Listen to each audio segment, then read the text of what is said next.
Welcome to a very special episode of Two Monks, One Cave. I am joined with Arorah and Master Lao. Please, because we want to get this wisdom, we want to get this out to as many people as possible so that it helps them in their journey. Please like and subscribe our channel, and that will help bring our message to as many people as possible. Thank you. And now to you, Lao. Well, this is a special New Year's, specifically Chinese New Year or Spring Festival for those of you who actually know anything about China.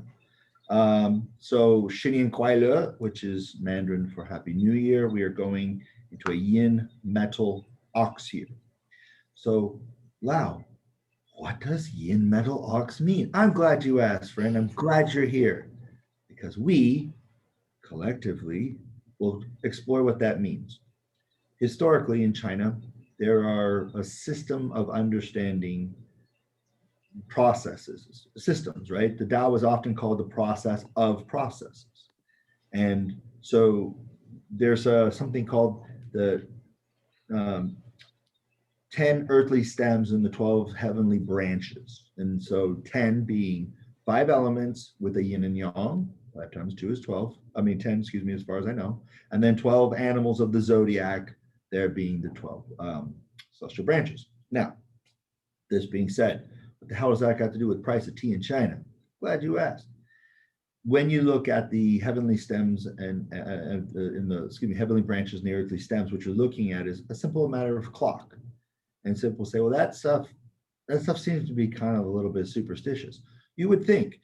But apparently, and I don't know if you all know this, but it's in fact a constant that we use rocks and shit in the sky to tell time. I don't know if you knew this. Did you know this? This is a real thing. So there's this ball of plasma 93 million miles away, and we do like, a year, or there's this like other rock that's, half dead, being radiated all the time right there, pretty close to us. And we do that a month, and oh my God, it's, I don't know, rocks in the sky and shit that has something to do with it.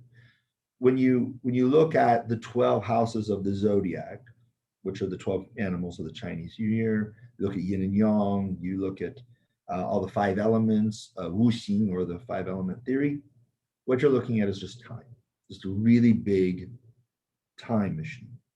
And so what we want to talk about to you today is how and why would you use that time? It's fraught with misunderstandings, it's fraught with all the best intentions, but yet people really don't understand what the hell they're talking about because they put a lot of superstition in instead of just understanding. And a very easy way to understand this is when, no matter where you are on this globe, there's always a spring, there's always a summer, there's always a fall, there's always a winter. You would technically plant in the spring. You would technically cultivate in the summer, harvest in the fall, and then be quiet in the winter. This is a normal one big rock telling the time thing. And these processes go out. They're tendencies. They're nothing stuck, right? In the summertime, you can have a cold day. In the wintertime, you can have a warm day. This is not a hard and fast thing. So we're going to just explore what does it mean to be a metal, yin, ox, yin. So what it all boils down to is processes. Arthur, explain to the fine folk at home, how do these processes work in your life? I'm glad you said that. So another way of looking at processes is cycles, right? That we are involved, we're little tiny individuals put on this ball of rock, like you said it, surrounded by other rocks. And all these rocks are spinning, all these rocks are influencing each other. My wife, who's into astrology and energy and everything, says that this particular new year, all the planets are lining up. So from February 11th to February 12th, Jupiter, Saturn, Mercury, Venus, Sun, and the Moon will all be in alignment. So, right? But we're very, very little tiny creatures. And around us, there's constant cycles. There's weather, there's cycles with the ocean, there's cycles with the moon, there's cycles with the sun. What happens is somewhere along the way in our development, we started getting arrogant around probably the Industrial Revolution, because we started thinking we're above nature. We can control this. and everything. And apologize for that. And in our arrogance, we started thinking that we're above these cycles. So when it's winter time, we have festivals like Christmas, right? Where we all go out, we party and everything, which is the opposite of the way nature does it. In the wintertime, all the animals slow down, all the plants slow down, the earth slows down. And why is that?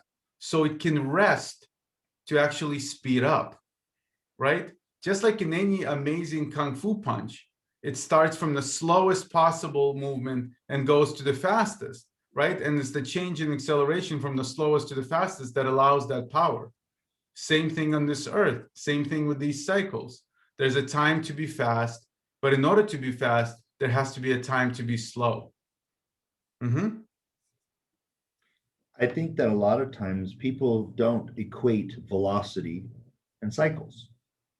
They want to go, oh, go, go, go, go all the time, right? Yin and yang is about the ebb and flow of things. I mean, in a way, yang is go, yin is ebb, it's retract. And people say, well, I want to drink coffee, I want to drink espresso, I want to constantly fuel myself so I can just be go flow all the time. Well, if you think about, let's say, a river, if a river flows constantly, you'll have a flood. There has to be an ebb and a flow in order for it to stay in its bounds. Arorah, would there be any analogies between cycles and femininity in Taoism?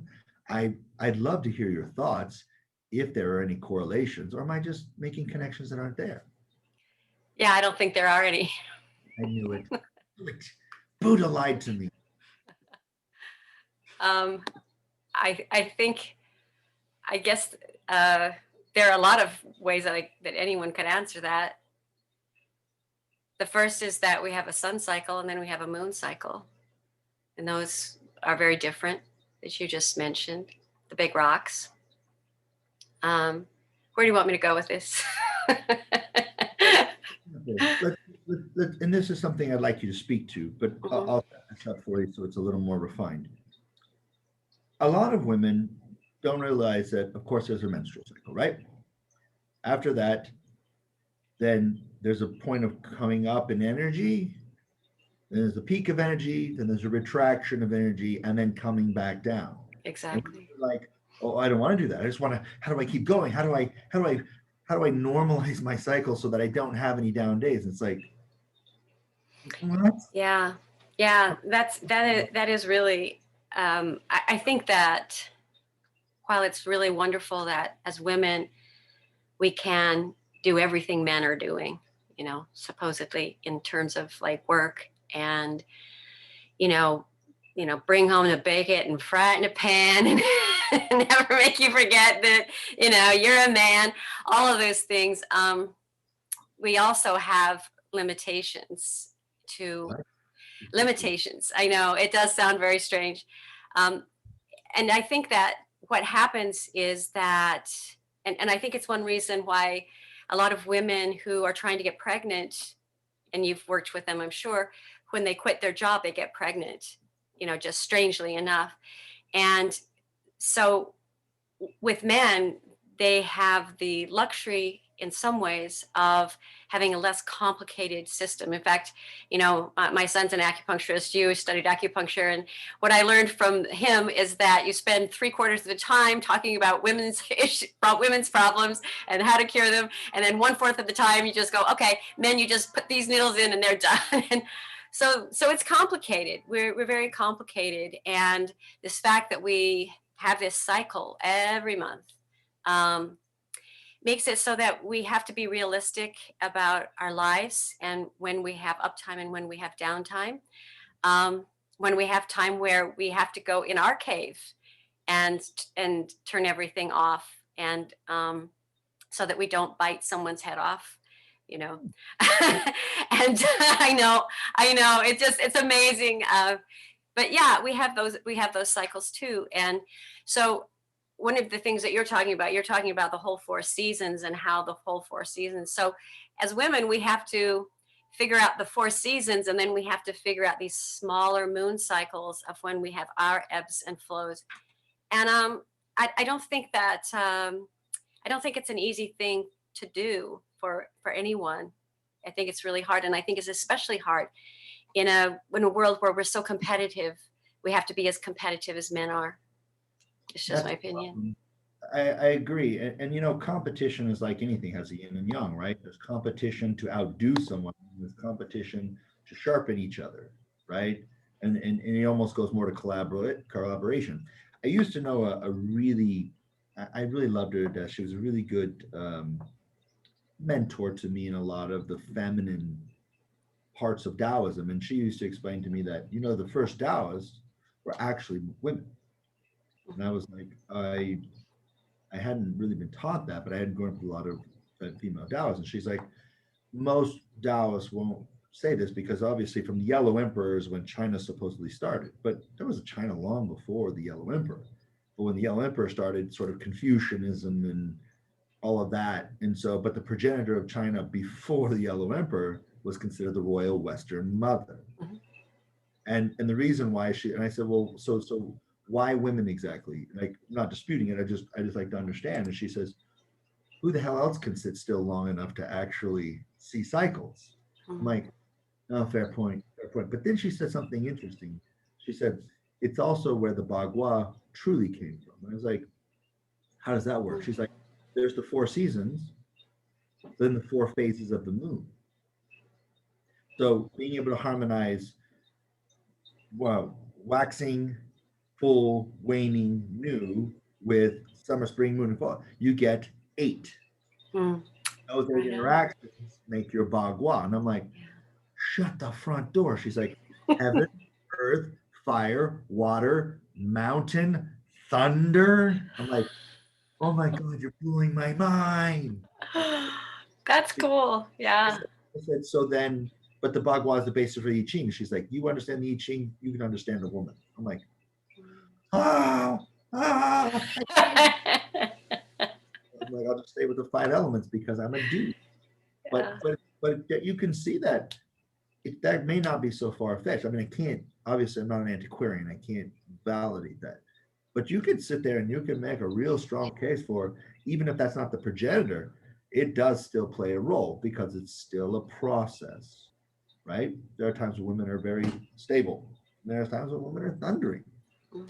Very ephemeral like fire, sometimes they're very Yeah, I think we go through every single one of those trigrams every month, you know. And speaking of you know, trigrams and hexagrams, and just the seasons, and one of the things that I've been doing the last couple of years is actually during the winter solstice. So like, you know, the 12 days of Christmas from, I guess it's the 25th to the 6th of January, the day of Epiphany. I throw the I Ching every night, and then I record it. And so the first recording would be for January, and the next February, and all through the 12 months. And it's really a wonderful guidepost, you know, of wisdom. I love the I Ching. It's just, there's so much wisdom to be had in it. But it's like looking at the year and just letting it unfold. And what I really find is, like, you know, the one I got for January has been so right on, and the ones last year were really, really quite accurate. So that's another way of, you know, bringing, like, I think the I Ching is just a wonderful. I remember Confucius saying something like, you know, I wished I would have studied the I Ching more, you know, and that's Confucius saying that. But there's something really wonderful to be studying that and using it in just your life. I actually just threw it this morning early because I had a question about something, and it always calms me down. It always helps me to see the bigger picture. Sure. So another way of saying that, let's say in more modern terms, let's say, right, without the Chinese words, is we are little creatures who get caught up in these big cycles, and we like to create structures for ourselves to understand these cycles. We'd like to understand how we fit into those cycles, right? And if we pay attention to them, everything goes right. And I think what nature did amazingly for women, and because women's instincts are so much closer to nature, is when is the right time to reproduce and when is it not the right time to reproduce? Because if you leave it up to men, it's always going to be the right time. the imperative. And that doesn't create the best species. It doesn't create the best structure. It doesn't create the best time, right? Because animals do it naturally. In the springtime, time to reproduce, because you only have a certain amount of time to get those offsprings ready for winter, right? But human beings, because of our artificial environments, we think, in quotes, we have separated ourselves from these natural rhythms. And what happens is we get in a state of anxiety, we get in a state of depression, we get into all these really, really bad states, and we don't know why. Well, we know the reason is because we're paying attention to the artificial human structure, which tells you that every day you have to do your maximum productivity, instead of paying attention to the natural cycles, which allow for, like Lao said beautifully, the ebb and flow. And even there's cycles during the day, right? There's times during the day where you're most productive, and there's times during the day where it's not a bad idea to take a little nap. Exactly. 100%. But before you get away from that, I want to ask you both, actually, your opinion on, we live in a world now where basically two people don't have to make love to have a baby, right? And what is the artificial insemination doing? You know, because we're talking about something really not natural to nature. I mean, no part of nature, no animal can do that. And I just would love to hear what you guys think as Taoists in terms of the technology that we have to birth children and how that affects, because I know that orgasm does affect the spirit of the child, the soul of the child, and that there is something about the power of that seems to create something very powerful. So if you take that out of the equation. Interesting story. Okay. We've come up with this new study, and it looks promising. It's not definitive, but it's very suggestive that even though a man determines the sex of the child, it's still the woman on which sperm that the egg is going to receive. It's not a random. The woman and the egg. The woman chooses the sperm. Which sperm? Which sperm? Interesting. Separate ones there, and in which one actually gets in, the thinking is a lot more selective. Huh. Now, that being said, that concept of selection and the concept of doing it outside. So I want to make an analog to show how processes work in the same process no matter what. So you have 12 months of the year. You have 12 acupuncture meridians. You have 5 organs. You have 5 elements. You have 5 yang organs, and you have yin and yang to both organs. Right, so that there's just like there's 5 element years, and there's yin and yang of each element, and then there's 12 houses of the zodiac. There are 12 channels, and there are 5 organs with the yin and yang to them. Okay, these all work on the same. Now, what happens if a kidney cell, like Arthur said twice now, we're just these small organisms. So are cells. Each cell is just a small organism. It's designed to die. In fact, if it doesn't get old and die, it will become immortal and kill the body, because we call that cancer. So it's got to age, senescence, apoptosis, and then kill itself, or else everything else isn't healthy. So each individual unit must die after serving the measure of its creation, or else it will change it. Now, what happens if a kidney cell says, you know what? I don't want to be a kidney cell anymore. That liver cell's getting birthday cake. I want birthday cake. I'm a cell. He's a cell. We're all equal. That's a non-cisgen, non-heteronormative liver cell. It's non-binary. There's no yin and yang in it. Just saying. Let's say that kidney cells talk like that. I think that is what they are saying. I think that you're right. They're saying. Are they little teeny tiny microphones? Is that what you're saying? Oh yeah. And they're screaming. I digress. So you get this kidney cell. What happens if that kidney cell migrates? You say, oh, that's not possible. In fact, it is possible. Do you know that a lot of women have endometriosis in places that have nothing to do with the uterus? You can get endometriosis cells in your throat. You can get endometriosis cells in your the rest of your body, your pleural cavity, your parietal cavity. You can. And the reason why is if you get a puncture, like you have to do some emergency surgery on a woman or whatever, and those endometrial cells get out, they can create adhesions that feel like you're ripping your guts out because it's not where it's meant to be. Creates great pain, creates great, and these are things that many obstetricians, gynecologists, they don't know. They say, oh, that can't be endothelial. They never even look at it. Only a few intrepid OBGYNs have actually made those discoveries. But if you keep hitting the estrogen, they keep growing. Now you got to do all these things. Why? Because when things don't perform the measure of creation that they were assigned to perform, it creates imbalance, upset, and everything else. If you go and have babies outside of the body, some mates that may be necessary, right? What is the Taoist law? Maybe, right? It's context. What if there's an accident and you lost the uterus because of this accident, and that's all you got? That's all you got. But the fact of the matter is and one of the laws of power, the very important Taoist law of power, is just because you can, don't mean you should. You and my wife have that saying in common. Yeah. She also says the same thing. Just because I can do everything that a man can do doesn't mean I should. Right. And it's not because about egalitarianism.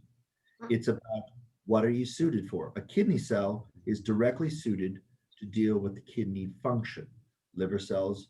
And if you're like, well, what if I don't identify as a liver cell? What if I identify as loose connective tissue? And what if I'm being repressed by the hepatic system, being on the hepatic triad?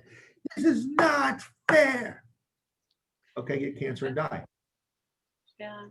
Simple as that. Get cancer and die. That's what's going to happen. I don't make the rules. I try to break them at all costs, but I can't. I've tried. How does, in your experience, Arthur, how does people, things, doesn't matter, because to her point about having artificial insemination and creating this out in the lab, how does this create extra process events? How does this affect it from what you've seen? So, and I have quite a bit of experience with this, and I can tell you that people who put a lot of energy into a process, regardless if some of it is natural or some of it's artificial, actually the process succeeds. The process has the ability to move forward because they put a lot of themselves into it. They surround this artificial tiny island where we can see is man-made with this beautiful energy and their intention and their will. And things move forward in a more natural way.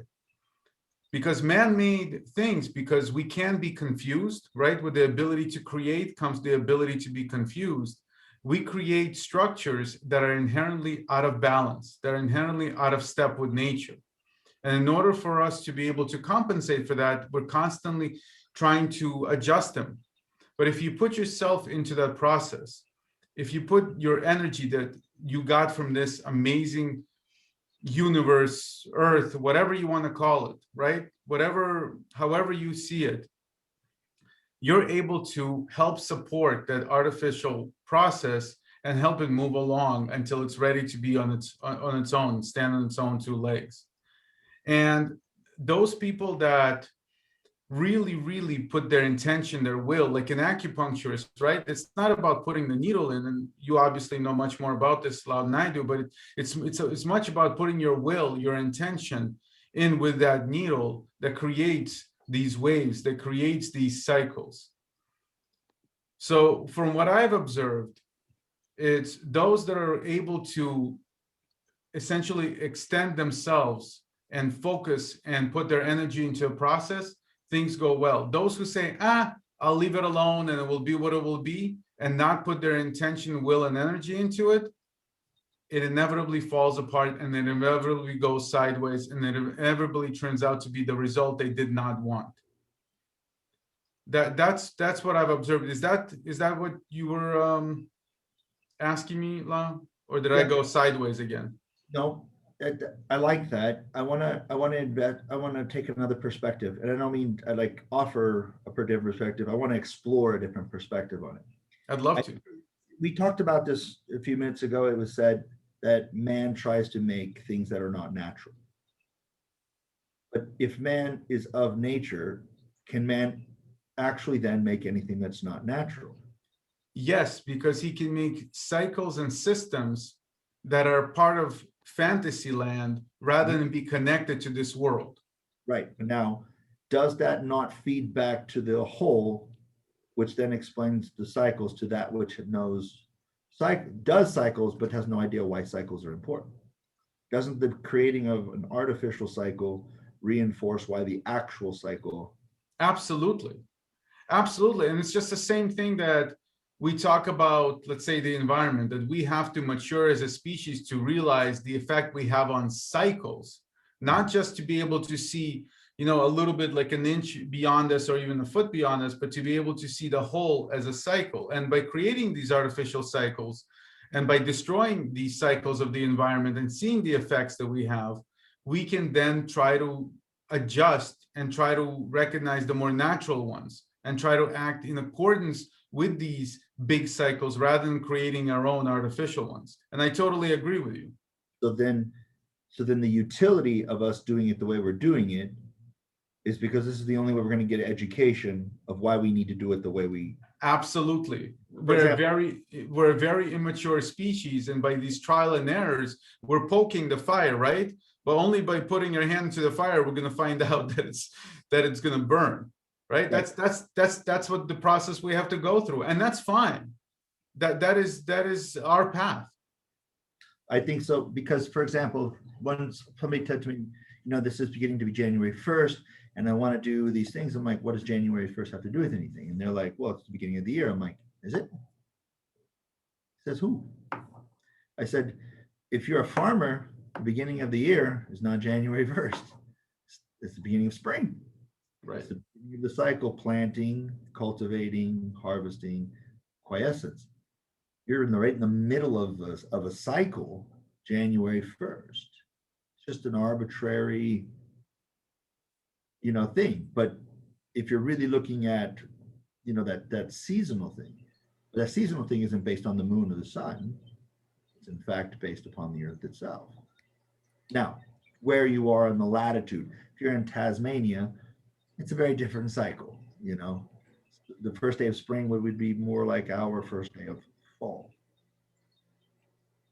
Well, and also one thing that you're talking about is something that's somewhat random, in that, like, now we have the Gregorian calendar, which is a sun calendar. Different people use the moon calendar, obviously, and so it's almost like you create a storyline for a whole civilization by what the calendar says, because we have January 1st and now it's New Year's Eve, right? And now it's like January 11th, that's New Year's Eve for the Chinese. February 12th, yeah. And yeah, that's New Year's. Well, I think it's February 12th, the New Year's. Mm-hmm. The 13th is the New Year's. I can't remember now. I'm going into the other, just like December 31st going into, it's technically just midnight on the 1st. On the 1st. Okay. But that's why those New Year's resolution, quote unquote, don't work. They don't stay. They stay for a little bit while you're able to support them, and then because they're not natural to your cycles of your body and the cycles of the season, they're ultimately unsupportable. Sure. So instead of paying attention to this, like you said, arbitrary calendar, right, that we created, you pay more attention to the state of your body and the state of your life, and it will instinctually tell you when is the right time to start whatever you want to do, whether it's much more fitness, losing weight, et cetera, et cetera, et cetera. Your body and your life will give you many more clues than an arbitrary number on the calendar that your cat has no idea about. I actually had that conversation with a client years ago who I could never get my New Year's resolution to stick. I'm like, then maybe you should stop making them. And she was just like, no, I know that they're important for me. Why? Because you want them? Okay. I said, well, how about this? I'm going to meet you halfway. Instead of making a new year, make a new season and she's like, I don't see the utility in that. I'm like, well, of course you don't. You've been doing shit that don't work and it's not ineffective. Why would something else be possibly effective? But here's the thing. When you make dinner in the fall, do you want to make the stuff that you would make in the spring? No, you want different things, right? You want pumpkin pie. Not pumpkin, pumpkin. Everybody knows it's pumpkin. Everybody knows that. Pumpkin pie. Pumpkin. It's a pumpkin. Amish people say it. And if an Amish person's watching me and you're offended, shame on you for watching. Now, but in the springtime, who's thinking about pumpkin pie? Well, you know, right? You have each season, your body and the context changes. So therefore, whatever you make in one season, you're not going to necessarily particularly want, or may not be appropriate for the next season, right? So do the thing for your season.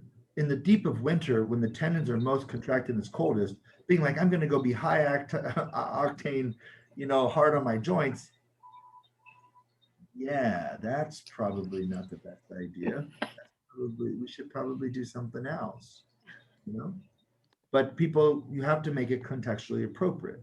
The process will tell you what's appropriate and what's not, right? And I think that, you know, even one of the things that, because even though you're not necessarily making a resolution, you can plan what you want the year to be about, and you can make plans. I know, Arthur, you're always like, I don't ever make plans, but you can, you know, you can look at the possibilities of what that year can be. And I think that one of the things that's helped me a lot is I plan in cycles of three months at a time, those 90 days, which is more of a feminine cycle than just like, you know, straight up Theoretically, a season is 90 days. season. Yeah, yeah. But if you also think about it, you're completely right in that it shows you the context. Because if spring is wood and summer is fire and long summer is earth, although that's a new foundation thing, it's not. It's typically the last 18 days of every season is technically earth, but I get it. And then metal is fall and winter. Well, then your context is constantly changing every 90 days. And if that's the case, it may not be appropriate to do something in the fire that's appropriate to do in the water. And so if it's a metal year with a water season, well, that's going to be a different context than a metal year with a fire season. And so there can be antagonisms, there could be agonisms. You know, it's about always maybe, right? What's the context of what you're doing? If you're living in Nome, Alaska, and it's 20 below, but, you know, I really wanted to go out in a bikini today. I mean, you can, but when you have hypothermia and you die really quickly, you did what you wanted to do on the last day of your life. You were successful. You know, one of the things I think is so joyful about the seasons and, you know, people who live in a place where there aren't 4 seasons, I don't know, I just couldn't do that. I love the snow. I love every season. I like how it makes me feel.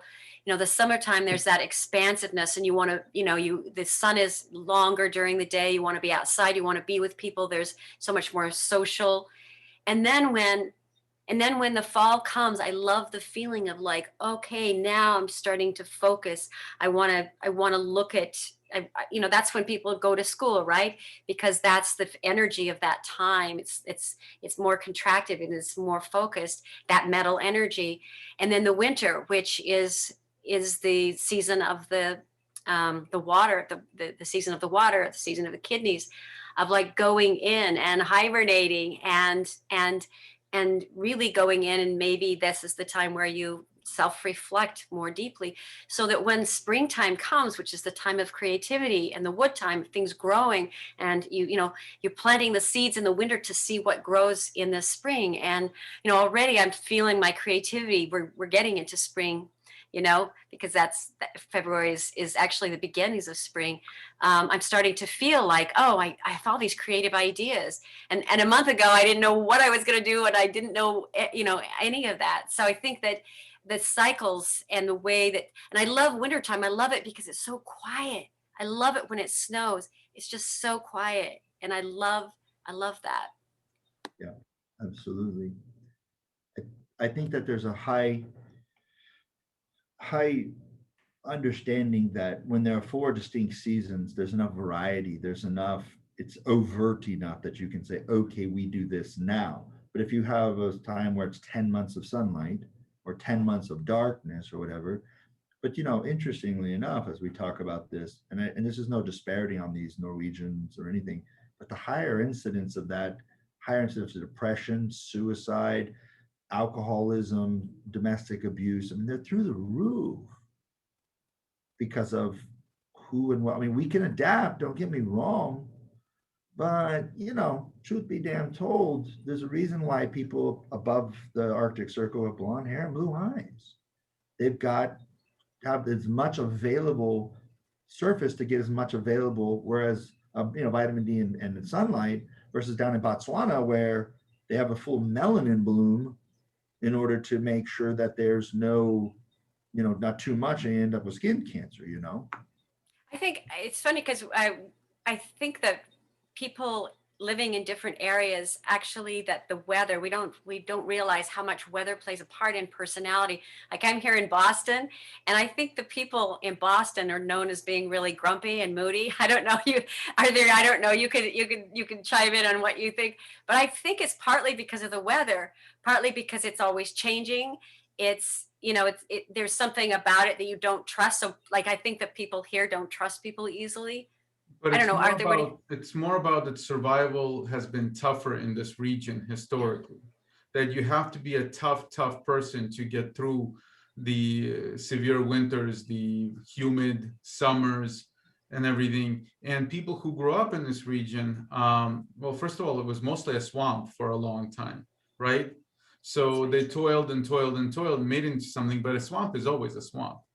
That never truly goes away. If you go to St. Petersburg, Russia, I mean, that thing was built on, millions of people's bones trying to drain the swamp because the emperor wanted that way. But it's still a swamp in the end of the day.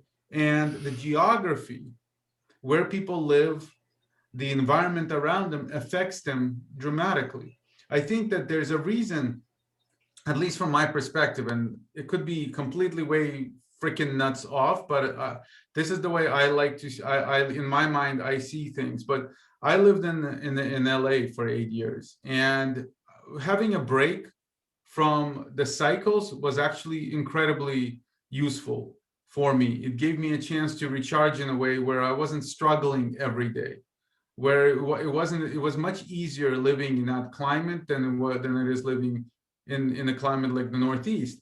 It didn't mean I didn't miss it. It just meant I took a little break from that, which actually made me appreciate it. But one thing living in California gave me is this perspective that the geography, the land, and the sky affects the human being in a dramatic way.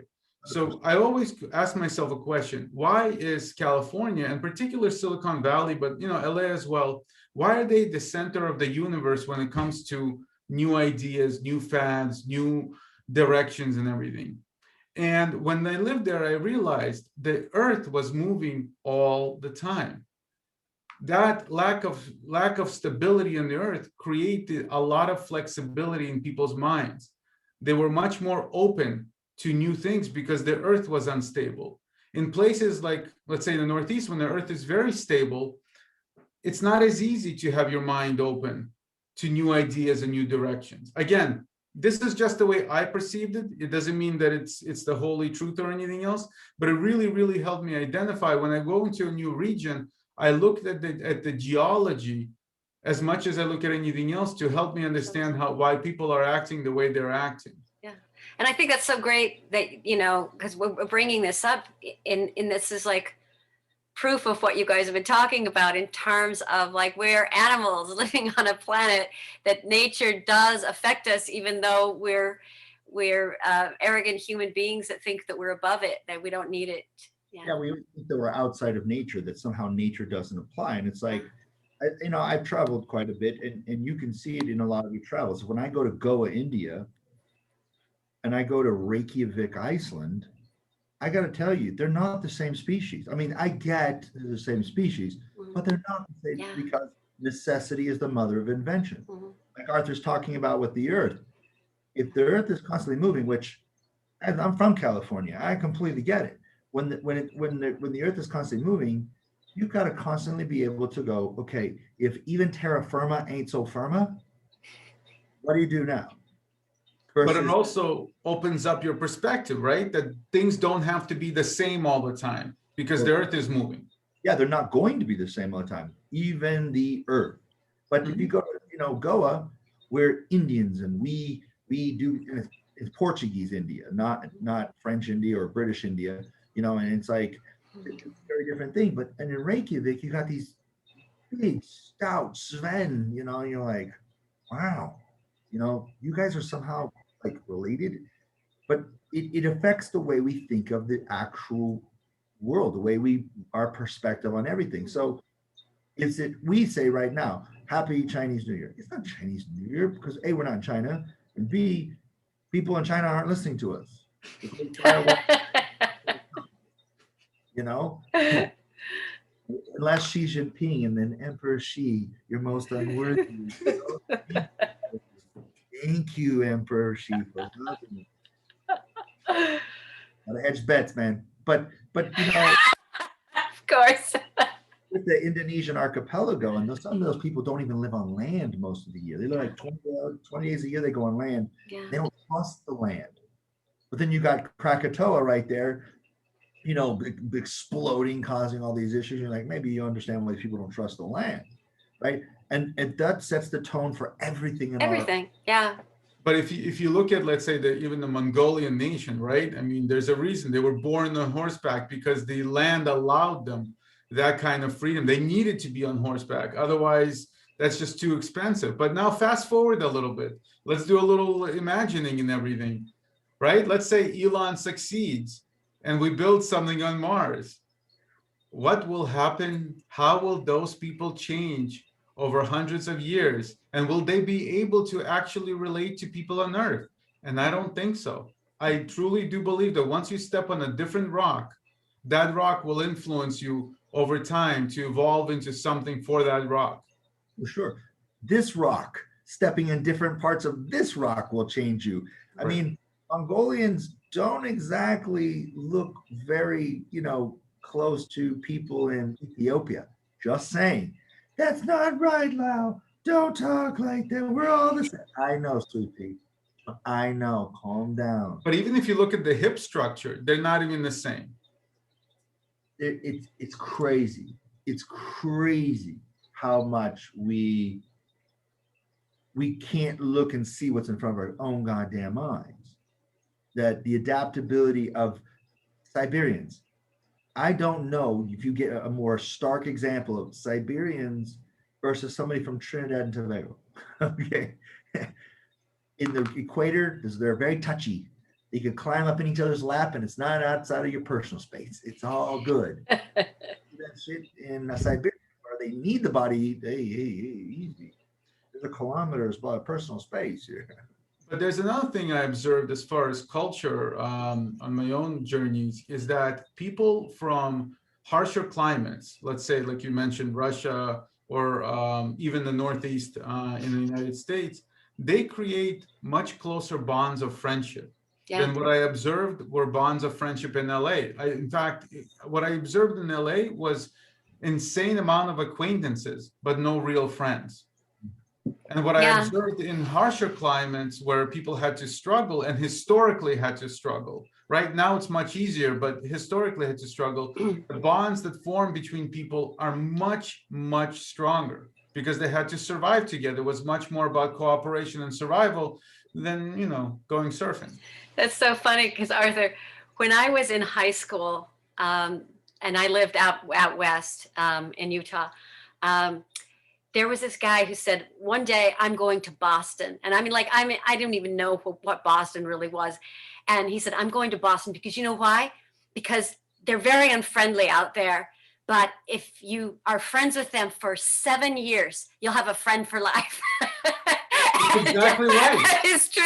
It really is. Like in the beginning, they want nothing to do with you, but if you just keep sticking around, you've got somebody for life. I built businesses both in the Northeast and in California, and the loyalty that I saw in the Northeast was head and shoulders beyond everything in Yeah. California. There was just no loyalty at all, none. Yeah, everything was like, foop, foop, foop, foop, foop, foop, foop, foop, you know, here today, gone tomorrow, whatever.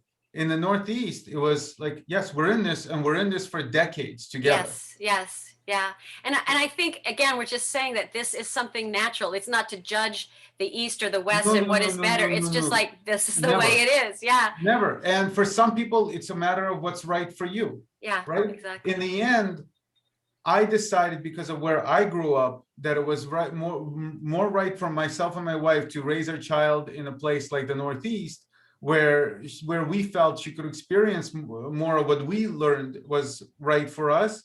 Again, she may grow up and decide it's not right for her, which is great.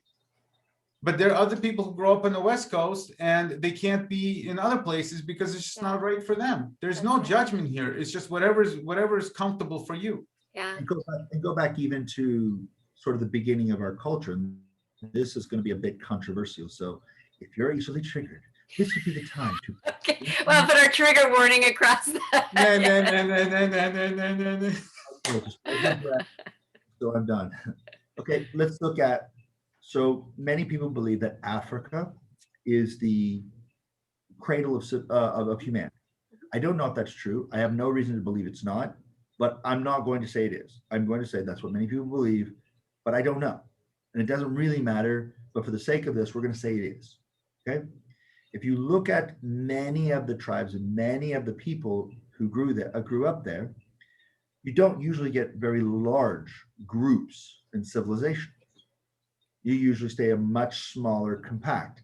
And if you look at technologically speaking, there's a very big difference between most other countries, most other cultures, and their technological improvements versus that improvement, that original area, right? There's not much of a Silicon Valley in Ethiopia. I'm not saying they're dumb or anything like that, but why would that be? Well, in the absence of new stimulus, why do you need new innovation? But if you go farther and farther away from the equator, you can't have a small number of people. There's not enough available hands to do the work required to live in that kind of climate. Hence, look at the Manchurians, for example. Hence, look at the Ashkenazi, for example. There is a noticeable, demonstrable difference, not better, not worse, difference between the technological advances in thinking. Why? Because they're more superior? No, they've been facing different and new difficult things. When you live in a place, and Ethiopia now is pretty barren, but it wasn't always. We live in a place that spontaneously grows shit. And you can eat because you just walk out and you go to the place and grab food. You don't need to innovate much. You live in a place like, the Carpathians or the Ural Mountains, you better find some real new technology to be able to survive, or that you can't. That's right. Necessity becomes the mother of invention. But also, now you have to do something where you have to really vet people in these harsher climates, because you can't be flaky here. You join this crew. Yeah. You gotta be willing to row. Versus out there where it's, well, I can go to this and I can go to this group and I can go to this group because I can eat even if I don't, right? These things have a huge affectation over long periods of time. It's not easy quantifiable, and I'm using very broad strokes, but to give you examples of the reason why Africa is where it is in its involvement, and somewhere like, Europe, for example, is in where it is. The climate and the topography has everything to do with it. And while people will go, well, that sounds like you're judging people based on melanin content. Stop it. I will push buttons. You won't want me to go there. But the truth is, the environment has everything to do with your ability to come up with new ideas because it faces you with things that you've never dealt with before. Just like you were saying, California and the earthquake, but Californians wouldn't know what to do if a typhoon hit them. They'd be fucked. Right? They would. But on the other hand, that allows them to create amazing, amazing things that the rest of the world couldn't even imagine. I mean, there was a reason Hollywood started in LA and not anywhere else. It's because the environment allowed for that. The environment stimulated that. but but at the same time, take that and you go over to Sumer, which allowed for that, first writing and historical society to come. And people talk a lot about, history, but if you go back to the first civilization, so to speak, that we have, and the only one we have record of, why did Sumer? We had the Tigris and the Euphrates, but then you had Mohenjo-Daro and the Indians right across the Arabic Ocean from there. And then Egypt's not too far. And all this allowed for that to happen. Where these people, you go to the Sumerian, sky charts, they have all the planets with the proper proportion and distances. How do you go from being a fucking hunter-gatherer to having a full cosmology? Like, where does that come from? Because of that environment allowed that to happen. Or the pyramids in Egypt. Exactly right. And so we're not as superior as we think, because could, in fact, LA, now that we know everything we know, could we just go do that in Mongolia? Could we do that? China has its version of Hollywood. Does it work exactly the same? Many try, but it's not the same as being in the land that created it. Exactly. Now think about the Large Hadron Collider we tried to do in the United States, never took off. You get over to CERN in Geneva, 26 kilometers, taking up a bunch of area, and somehow it worked. Why? Is it just random? I don't, there's so many forces we don't have names or labels or categories for. And we act like we're independent of them. We can't measure them. They must not exist. And it's like, that's a little bit of hubris here. So basically what you're talking about, brother, is the difference between arrogance, where we think we can do everything everywhere, and humility, where we try to actually bow our head and listen to the wind and listen to the earth and feel the earth, right? Right. And know that we don't know, and that we don't have the faculties to even really understand a great deal.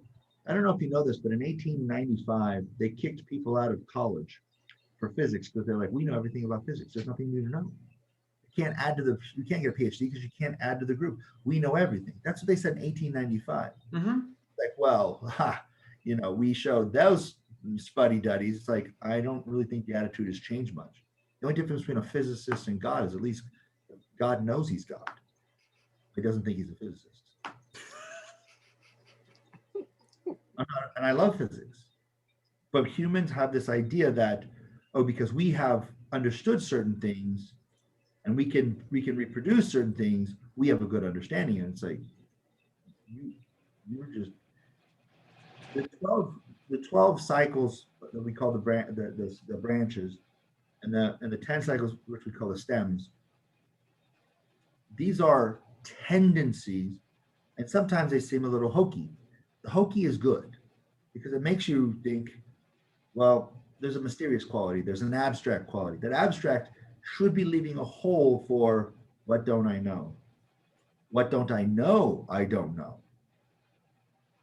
And these things allow for the innovation of, you can call it providence, divine, you can call it whatever you want to call it, Yuan Fun if you're a Taoist. But it's an important process. And so understanding yin means inside, yin means contracted, yin means dark, yin means feminine, yin means cold. Yin means that which goes in this direction. Yang is masculine, it's hot, it's expansive, it's that which issues forth. That's masculine. So this year, everything's contracting, everything's condensing. And then metal, everything's organizing. Everything is becoming accounting and reckoning. Everything is not quite flexible. It's kind of like, yeah, that's all nice. What are we doing right now? And more refining things as well. Now that's the quality of the year. And then you say, well, what does the ox have to do with it? Well, if you were a Han Chinese, you'd understand an ox a little bit better than today. But it's patient, it's stalwart, it does its damn job. It ain't complicated. Oxes ain't complicated. You're married to an ox, Arthur. Huh? You're married to an ox. Is she complicated? She's a wonderful, wonderful woman who I can't say enough of beautiful, beautiful things about. I love female oxes. I think that, well, first of all, they're going to be gorgeous for the rest of their life because they have enormous longevity. But there is something about them. My sister is also an ox, and there's just something about them that is so solid. You know, I think female oxes are just amazing. They're the ones, because the ox can carry so much weight, and you can just feel it from them. There's such that very much groundedness. Now I know also male oxes who are quite amazing as well. Both are pretty stubborn at times, but I think that but I think that the female ox really is such a beautiful sign to be. I really do. Wow, what are you? It's a dumb old He's a wabbit. He's a you're He's a bunny? wabbit. You're a cuddly bunny rabbit? He's so soft. Wait, like in the Bugs Bunny, you know, I'm gonna hold you and hug you and call you George. There's something about that, okay? Well, what is your rising? What is your rising, Lao? No clue. You don't know? I know Aurora, you're what are you? a rat. Well, so I'm a rooster, or I like to say it's also a phoenix in the Taoist cosmology. But I also have a rising that is a rat, and I believe you're a rat, right, Arthur? And Arthur's I'm married. a rat. So basically, a bunny, a rat, and a rooster. Go on YouTube. Well, that sounds like the beginning of a joke. but you know, the thing that I wanted to really discuss about it, and I wanted to encapsulate it, and you guys can cap it off, is that with all these processes, we do these celebrations, but we don't always understand. It's like, well, I just need a reason to celebrate. It's like, you don't really need a reason, just celebrate. But understand that these are about processes, and we have these moments like winter solstice or summer solstice or the vernal and autumnal equinox. They're check-in moments to go, okay, I've built up a lot of speed. I've built up a lot of velocity here. Maybe I need to touch back in with the process and go, because we get to go and we go and like, yeah, wow, you know, this amazing things are happening. And then we overshoot the turn because we had so much speed and we don't like to ebb. We only like to flow. Like I said, rivers don't ebb. They flood and kill everybody. They're destructive. Having the speed and then the slowing down, we can see the signpost and going, oh, okay, it's time to turn, versus I think we just missed a turn. And then you've got a Lao-shaped hole in the wall. Well, you know, So as they say in acting, timing is everything. And that's and it really is in that way, is like when you're following nature, you know when to plant, you know when to harvest, if it's a few days before your partner's period, you know to shut up. You know, I mean, it's like all of those things, right? Timing is everything. if you're enlightened enough, but if you're, just thinking ahead, you'll fall into that trap every time. And you never ask her, never say, are you no. It's like, there should be in front, there should be on every bedroom, there should be like a little checklist or a little check marks where, the woman can like say, she can press a button, here's what day it is, don't talk to me, or you can't talk to me. That's how you need to deal with men. It's the only way to get through to us. So this is my way of explaining the different, how what it feels like to be premenstrual, and also what it feels like to be a male and super horny. Okay. Right. So they're really similar. This is what I think, is that there's that tension that's building, right? There's a tension of something that wants to be released. And so this is a way that men can think about it when their partner is getting close to it. It's like that same feeling where you were like, I really, really need to come. That's what she's doing, is she's coming in a different way, right? But it's like, it's so tense that you start to feel irritable and you start to, you want to like release. And so that, shut up now. I'm just giving you my female wisdom here. This is the way I see it, though, because it's a really good way of being able to empathize with the other sex, of like what it feels like. Do I get to eat ice cream then if I? Totally. Go eat ice cream. So on top of multiple orgasms, you're now telling me you come for 7 days? I give up. I tap. I'm out. That's it. Whatever next life there is, I'd like to come back as a woman, please. All right, but just to wrap it up just a little bit. Sorry about that little. No, it's awesome. No, it's really great. But because we're such we're creatures, we're so short-sighted. We need these rituals. We need these, like Lao said, stopping points where we can stop, let's say for a new year, and reflect on the last year, reflect on the coming year, to slow down long enough. Because what happens is on a daily basis, we just get caught up in whatever's going on in our lives and whatever we're imagining, whatever we're reaching towards and everything. And it's really important to have these routines and rituals, these micro routines on a daily basis and macro routines on a yearly basis that give us stability, that give us time, like you beautifully said, to ebb, to slow down, and to do something else other than going into the office, to do something else other than doing the same thing every day, to step back and say, okay, now we're going to celebrate. Fantastic. But it also gives us a chance to reflect in that celebration. Yeah, and we don't have harvest festivals the way that I think people who lived closer to the earth did at times, and so we reach a goal and then we're on to the next thing rather than celebrating. All we have now is seasons, of TV shows, and Netflix even took that away by giving us the whole season at once. So we're completely fucked as far as I'm concerned. Thank you, Netflix. If you think about it, again, we take this back even to our body. We go all day, and then we shut off, and the cells can ebb and repair and detoxify before they start up again. If in each one of these processes, there's something that needs to be done in that process, and there's something that you need to not do. And when you try to do one thing over and over again, you'll burn out the yang, you'll consume the yin, and then you'll be in the hurt locker, and you'll be like, I don't understand why I'm burnt out. It's like, well, some people burn the candle at both ends. Most people burn it like a fucking menorah. Calm down. Learn to that, because the most thing I ever hear from people say is, well, I feel like I'm sitting down, I'm being lazy and being useless. I don't know why I feel personally attacked when you start giving lazy a bad connotation. I feel attacked. Okay? It's not lazy.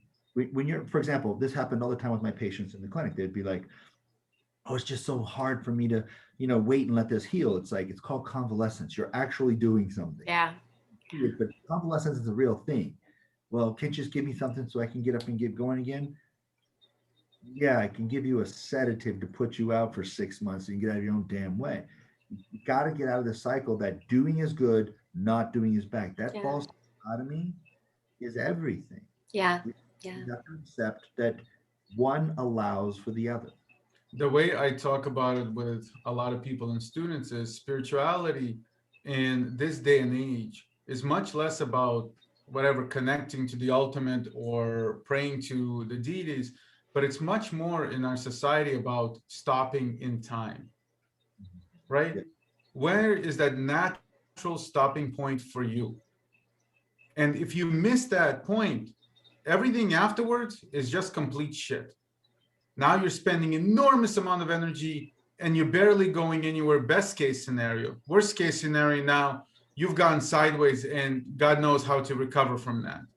So instinctually knowing when, and this goes for everything, whether it's making money, whether it's competing, whether it's, chasing a lover, et cetera, et cetera, et cetera. When do you stop? When do you slow down? When you can learn when enough is enough, you'll know wealth, and you'll know what Taoists call Wu Wei. Wu Wei is learning when enough is enough, because if you just do enough, the process will take over on its own, and then you're done. You just have to do enough. Right. You never know. It's a great place to stop, because I think we've done enough right now. 100%. Thank you so much for joining us. We really appreciate your time. Have a wonderful, wonderful day. And Happy New Year. Happy Chinese New Year. Talk soon.